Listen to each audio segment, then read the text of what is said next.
At an army base in North Carolina last night, Iran was on Donald Trump's mind.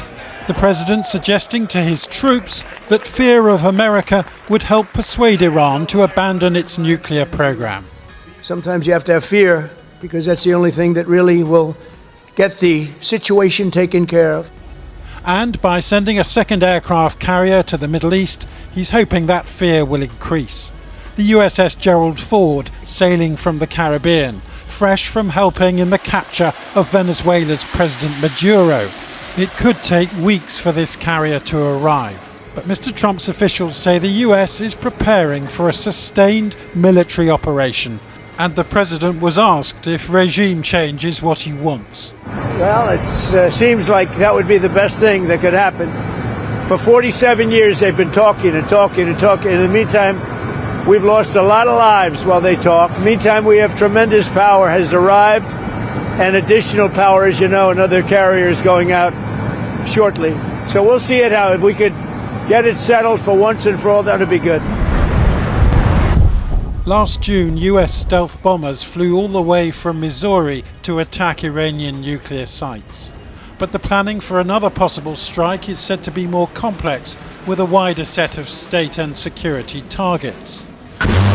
Last year, the Iranians responded by launching a limited ballistic missile attack on a US base in Qatar. The Americans are preparing for more retaliation this time around, but they still say they hope force won't be required.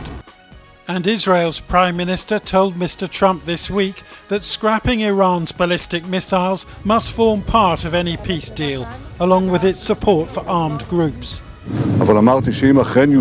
said that if a deal is indeed reached, it must include the elements that are very important from Israel's perspective. And I believe not just Israel's. It's not just the nuclear issue, it's also ballistic missiles and Iran's proxies. That was the substance of the conversation. Last week, indirect talks with the Iranians in Oman were led by Chief Negotiator Steve Witkoff and Jared Kushner, the president's son-in-law. Those talks resume in Geneva on Tuesday, but the Iranians have so far ruled out negotiating on their missiles. The president has said that his preference is to reach a deal with Iran. That's very hard to do, but he's going to try. And that's what we're trying to do right now. And, Steve Witkoff and Jared have some meetings lined up fairly soon. We'll see if we can make any progress.